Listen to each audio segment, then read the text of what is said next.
नमस्कार दोस्तों, स्वागत है आप सभी लोगों का एक बार फिर से। यह वीडियो एक बार अपने फायदे के लिए पूरा जरूर देखना। यह वीडियो देखने के बाद आपको समझ में आ जाएंगे कि वास्तव में कौन से वृक्ष को छूने से हमारे गरीबी मिटती है। दीपावली के दिन आज की वीडियो में मैं आप लोगों को 3 ऐसे वृक्ष के बारे में बताऊंगा। 3 में से कोई भी एक वृक्ष को छू लेते हैं तो तत्काल आपकी गरीबी मिट जाएंगी। इसमें आपको एक भोग भी चढ़ा करके आना है। मैं सारी जानकारी इस वीडियो में बताऊंगा। वीडियो में कंटिन्यू बने रहना। देखिए, हमारे हिंदू धर्म में पेड़ पौधे को देवी देवता मान करके, पेड़ पौधे को देव स्वरूप मान करके हम इनकी पूजा करते हैं। और साइंस भी कहते हैं कि पेड़ पौधे मनुष्य को फ्री में प्राण वायु प्रदान करता है। बिल्कुल ही पेड़ पौधे हमें फ्री में प्राण वायु प्रदान करते हैं। पेड़ पौधे हमें ऑक्सीजन देते हैं एवं हमारे द्वारा निकाले जाने वाले कार्बन डाइऑक्साइड एवं अशुद्ध जितने भी खराब होते हैं इन वायु को अपने अंदर में ग्रहण करते हैं। पेड़ पौधे स्वयं तेज धूप में तपता है एवं मनुष्य को शीतल छाया प्रदान करता है। पेड़ पौधे हमें कई प्रकार के फल फूल एवं जलाने के लिए लकड़ी भी प्रदान करती हैं। तो हमारे शास्त्रों में पेड़ पौधे को बहुत गुणकारी कहे गए हैं। अनेक बीमारी का फ्री में उपचार पेड़ पौधे के माध्यम से, जड़ी बूटी के माध्यम से कर सकते हैं। भगवान श्री कृष्ण भी पेड़ पौधे को बहुत ही महत्व दिए हैं। वृक्ष में जो पीपल के वृक्ष हैं, इसे वृक्षों का राजा कहा जाता है, क्योंकि पीपल वृक्ष की आयु अन्य वृक्षों की तुलना में बहुत अत्यधिक होती है। भगवान श्री कृष्ण भी स्वयं गीता में कहे हैं, मैं वृक्षों में पीपल का वृक्ष हूँ, क्योंकि स्वयं पीपल के वृक्ष में भगवान विष्णु एवं माता लक्ष्मी जी निवास करती हैं। तो आपको दीपावली के दिन, आज के अगर आप वीडियो देखेंगे, आज के जो वीडियो का विषय बहुत ही सुंदर है। आपको दीपावली के दिन ये वृक्ष छू कर क्या जाना है, आपकी गरीबी, रोग दोष एवं समस्त विकार समाप्त हो जाएंगे। दोस्तों, हमारे धर्म में ऐसे अनेक वृक्ष हैं जो कल्याणकारी एवं मंगलकारी कहे गए हैं। ये वृक्ष मनुष्य के सभी प्रकार के कष्टों को दूर करती, परेशानी को दूर करती हैं और दूर करने में समर्थवान भी हैं। तो आज के वीडियो में मैं 3 ऐसे पवित्र वृक्ष के बारे में बताऊंगा जिसे आपको दीपावली के दिन शाम के समय में छू करके आना होता है। और साथ में आपको 1 कपूर और आपको 1 लौंग रखना है। मैं यही जानकारी नवरात्रि के समय में बताया था, लेकिन नवरात्रि के समय में आपको टोटके नहीं बताया था। मैं टोटके ऐसा बता रहा हूँ कि इसी के साथ में आपको 1 कपूर और 1 लौंग वहां पे रख के जाना है और इस वृक्ष के नीचे में जलाना भी है। और मैं आप लोगों को इस वृक्ष को भोग के लिए, अर्थात इस वृक्ष को आप अपनी समस्या बोलेंगे, छूते ही आपकी गरीबी मिटेंगे। बहुत अच्छी जानकारी है। और आपको भोग स्वरूप इसमें क्या लगाना है वो भी मैं जानकारी इस वीडियो में विस्तार से बताऊंगा। देखिए, प्राचीन ज्ञान चैनल का मकसद है जनहित एवं जन कल्याण करना। अगर हमारे वीडियो को देख करके किसी एक भी व्यक्ति का भला होता है तो हमें बहुत ही पुण्य की प्राप्ति होती है, हमें भी बहुत ही अच्छे लगते हैं। आप हमारे वीडियो को देख रहे, आप हमारे दर्शक नहीं बल्कि आप हमारे परिवार के हिस्से हैं, आप हमारे परिवार के लोग हैं। प्राचीन ज्ञान यूट्यूब चैनल नहीं बल्कि आप सभी दर्शकों का परिवार है। मैं चाहता हूँ कि मेरे इस परिवार में जितने भी दर्शक मेरे वीडियो को देख रहे हैं, जितने भी जो लोग हमारे इस चैनल के साथ जुड़े, मैं उन लोगों को सही सटीक जानकारी बताता हूं जिससे उनका भला हो। देखिए, अगर आप कठिन मेहनत करने के बाद भी आप एक दिन में 100 से 200 रुपए कमा रहे, कठिन मेहनत करें, वहीं पे एक व्यक्ति कम मेहनत करके 2000 रुपए कमा रहे हैं, तो कौन सी अच्छा है? 2000 कमाने वाला, तो 2000 कमाने वाला व्यक्ति कई प्रकार के उपाय करके सारी चीजों को, पैसा को तेजी से खींचने का काम करते हैं। मैं प्राचीन ज्ञान चैनल के माध्यम से आप सभी लोगों को अच्छे अच्छे जानकारी इसलिए सिखाता हूँ। कई लोग हमें कमेंट करके पूछते हैं कि गुरुजी, हमें एक वक्त की सही तरीके से रोजी रोटी नसीब नहीं हो पाते और हमारे पड़ोसी जो है लाखों रुपए कमा रहे हैं, तो क्या इसमें हमारे भाग्य का गलती? देखिए, भाग्य को आप मेहनत के द्वारा दूर कर सकते हैं, लेकिन पूर्व के समय में हमारे द्वारा किसी भी प्रकार की अनहोनी हो गया होता है, किसी भी प्रकार के हमारे कुंडली में दोष लग गया होता है, उसे दूर करने का काम करते हैं। तो ये पेड़ पौधे जितने भी होती हैं, ये अगर आप दीपावली के दिन इसे जाकर के, मैं पवित्र वृक्ष के बारे में बताऊंगा, 3 वृक्ष बता रहा हूँ। इस वृक्ष को छूते हैं तो आपके जीवन में जो दोष लगे हैं, आपके जीवन में किसी भी प्रकार के आपको श्राप लगे, हाय लगे, बद्दुआ लगे, उसे ये पेड़ पौधे अपने अंदर में खींच लेता है।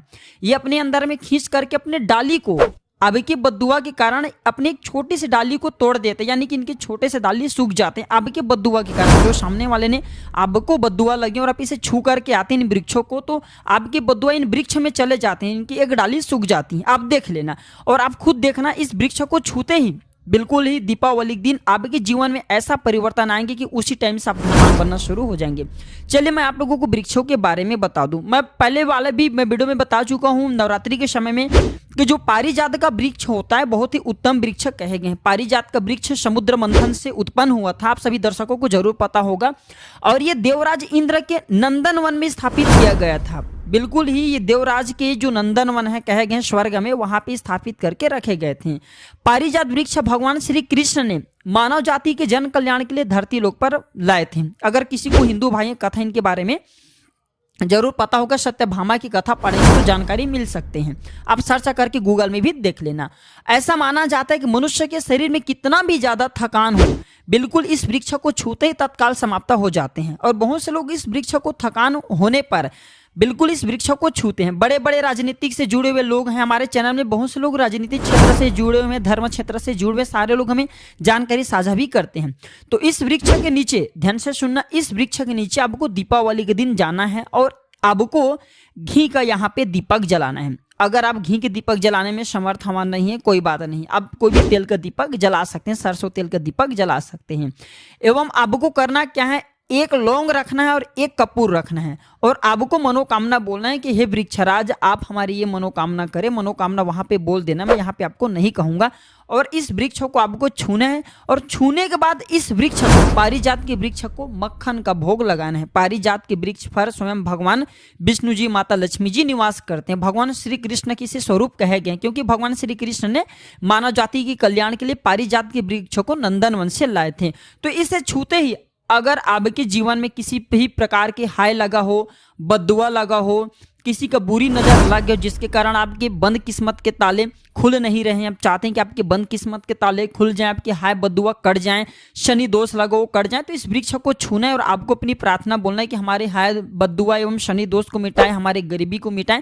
इस प्रकार से आपको इसे छूते हुए प्रार्थना करना है। और एक लौंग और आपको एक कपूर, तो कपूर जलाना है, उसके ऊपर में एक लौंग डाल देना है और आपको मक्खन का भोग इसे लगा देना है। बिल्कुल ही आप देखना उसी टाइम से आपके शरीर हल्का लगना शुरू हो जाएंगे और आपके हाय बद्दुआ मिट जाएंगे। अब आप में से अधिकतर लोग बोलेंगे गुरुजी हमारे घरों के आसपास में पारिजात का वृक्ष नहीं है तो क्या करें। चलिए मैं दूसरा वृक्ष बताता हूं। तो दूसरा वृक्ष में है गुलर के वृक्ष।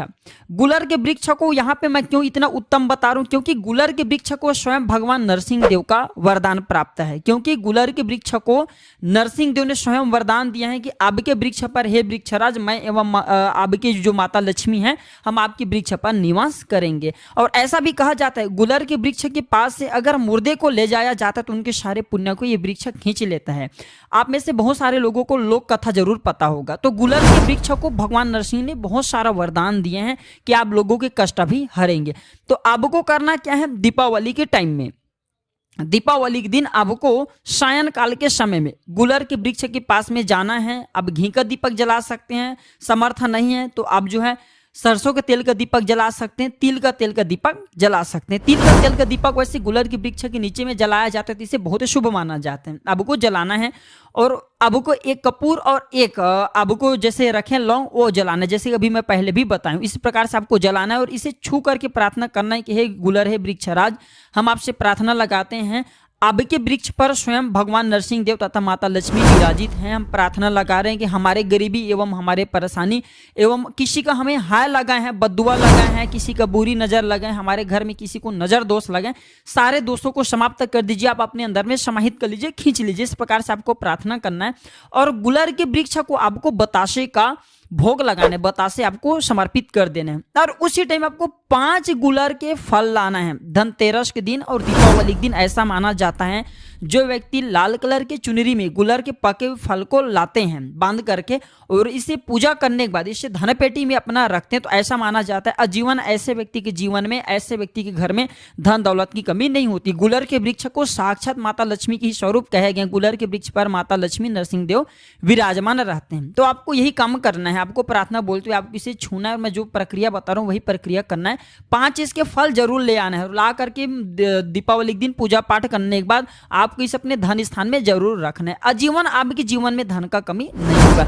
चलिए मैं आप लोगों को इसके बाद तीसरा पौधा बता देता हूं। तो तीसरे पौधा में है बेल के वृक्ष। मैं आप लोगों को कई बार कई कथा में बता चुका हूं कि जो बेल के वृक्ष है माता पार्वती की ही स्वरूप कहे गए हैं। तो यह वृक्ष माता पार्वती की पसीने से उत्पन्न हुआ स्कंद पुराण में बहुत ही स्पष्ट लिखे हुए हैं। इसके पत्ते में शिव, डाली में पार्वती, जड़ में ब्रह्म एवं तन में विष्णु जी स्वयं रहते हैं। और संध्या काल में ऐसा माना जाता है, शिव मंदिर के समीप में जो बेल के वृक्ष हैं, इसके नीचे में अगर कोई भी व्यक्ति अगर दीपावली के दिन, संध्या काल में तो इसे डेली जलाना चाहिए, लेकिन अगर दीपावली के दिन संध्या काल में अगर भगवान शंकर जी की कोई शिव मंदिर है, उसके किनारे में बेल के वृक्ष है, वहां पे बिल्कुल ही आप घी का दीपक जला दीजिए। इससे बहुत ही उत्तम कहे गए, अगर आप घी का दीपक जलाते हैं तो आपको धन, गुण एवं परम शिव भक्ति की प्राप्ति होता है। इस वृक्ष को छूने से पाप तत्काल नष्ट हो जाते हैं, कैसा भी आपके जीवन में पाप लगो दूर हो जाते हैं। तो आपको करना क्या है, देखिए जो बेल के वृक्ष हैं इसे बहुत ही उत्तम कहे गए हैं। माता लक्ष्मी को ही बेल के वृक्ष का अवतार लेना पड़ा है कथा के अनुसार। इसके बारे में मैं एक कथा भी बता दूंगा कि क्यों माता लक्ष्मी को बेल के वृक्ष में अवतरित होना पड़ा, मैं इसके बारे में एक कथा भी बता दूंगा। तो आपको दीपावली के दिन बेल के वृक्ष के नीचे में हो सके तो घी का दीपक जरूर जलाइए। घी का दीपक बहुत ही उत्तम कहे गए हैं। अन्य वृक्षों को जैसे आप मक्खन चढ़ाएं, बतासे भोग लगाएं, बेल के वृक्ष को माता पार्वती तथा भगवान शंकर के ही स्वरूप कहेंगे। बेल के जो वृक्ष के जड़ होते हैं, इसके जो मूल भाग होते हैं, इसमें समस्त तीर्थ आकर के निवास करते हैं। इसलिए सावन के महीने में कहा जाता है जो लोग अगर तीर्थ धाम नहीं जा सकते, तीर्थों के दर्शन नहीं कर पाते, तो ऐसे अगर व्यक्ति बेल वृक्ष के नीचे में 1 महीने तक घी का दीपक जला लेते तो संपूर्ण जितने भी तीर्थ होते हैं इसके घूमने के बराबर पुण्य की प्राप्ति होती है। मैं इसलिए सारे जानकारी गुप्त रहस्य जानकारी बताता हूं, जिससे आप सभी दर्शकों को कल्याण हो, आप सभी दर्शकों का बिल्कुल अध्यात्म उन्नति। सभी को धन की जरूरत नहीं होती, किसी को पुण्य की प्राप्ति की जरूरत होती है, कोई अध्यात्म उन्नति करना चाहते हैं, तो इसलिए इस प्रकार के छोटे छोटे गुड़ भरी रहस्य जानकारी वीडियो बता देता हूं। तो अपने को करना क्या, दीपावली के दिन इस वृक्ष को छूना और माता पार्वती से प्रार्थना लगाना है कि हे माता पार्वती, आप ही शक्ति हैं, आप ही लक्ष्मी हैं, आप ही संसार को चलाने वाली देवी। इस प्रकार से प्रार्थना करते हुए इस वृक्ष को छूना और बोलना, मेरी गरीबी मिटाएं माता, मेरी निर्धनता मिटाएं, मेरे जीवन में चली परेशानी, सारे परेशानी को दूर करें। इस प्रकार से प्रार्थना करते हुए आपको एक कपूर एवं एक लौंग को भी जला देना है।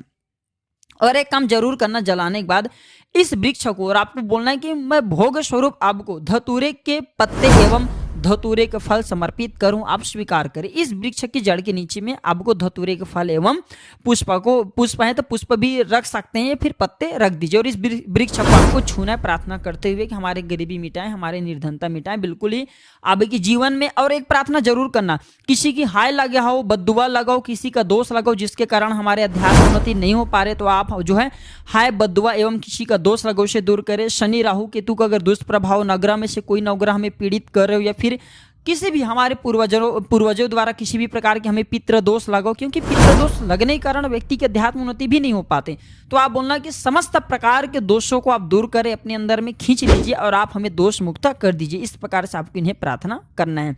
और एक काम आपको जरूर करना चाहिए, आपको दीपावली के दिन धर्मशास्त्रों में कहे गए हैं, बहुत सारे लोग भी बताते हैं, हमारे गुरुजी भी कहा करते थे, दीपावली के दिन अगर बेल वृक्ष की जड़ में मिश्रित युक्त जो मिश्री आती है खड़ी खड़ी, आप सभी दर्शकों को जरूर पता होगा, शक्कर टाइप के होते हैं, तो आपको मिश्री डाला हुआ दूध अगर इनके जड़ में डालते हैं तो ऐसा कहा गया, ऐसे व्यक्ति फिर निर्धन नहीं होते। ऐसे व्यक्ति के जीवन से किसी भी प्रकार के अगर लक्ष्मी रुष्ट हो चुकी हो, रुष्ट दूर हो जाते हैं। ऐसे व्यक्ति पर माँ लक्ष्मी फिर प्रसन्न होते हैं। ऐसे व्यक्ति के जीवन में धन का अभाव नहीं होता। ऐसे व्यक्ति फिर निरोग रहते हैं, निरोग काया प्राप्त होते हैं। आप चाहते हो तो यही क्रिया नीम के वृक्ष पर भी कर सकते हैं। नीम के वृक्ष पर माता लक्ष्मी निवास करती है, समस्त देवी शक्ति निवास करती है। नीम के वृक्ष में अगर आप जो है दीपावली के दिन, ध्यान से सुनना, दीपावली के दिन सायं काल में आपको 1 गिलास से फिर 1 लोटे सामर्थ्य अनुसार तांबे के लोटे में आपको दूध डाल करके इनके अंदर इन्हें जो अभिषेक करना चाहिए, इनके जड़ में डालना चाहिए, लेकिन मीठा दूध आपको डालना है, मिश्री मिला हुआ आपको दूध चढ़ाना है, इनके जड़ में डालना है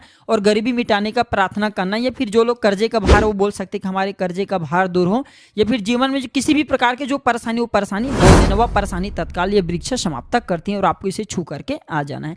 तो प्राचीन ज्ञान चैनल का मकसद है जनहित एवं जन कल्याण करना। आप सभी दर्शकों को इसलिए अच्छे जानकारी सिखाए जाते हैं ताकि आप सभी दर्शकों का भला हो।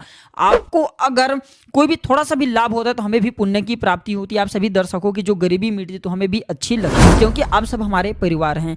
तो जनहित एवं जन कल्याण के लिए इस वीडियो को आगे जरूर शेयर करना। हो सकता है आपके एक शेयर किसी की जिंदगी को बर्बाद होने से बचा सकते हैं। और कमेंट बॉक्स में जय माता लक्ष्मी जरूर लिखना। वीडियो देखने के लिए धन्यवाद दर्शकों। नमस्कार। जय माता लक्ष्मी।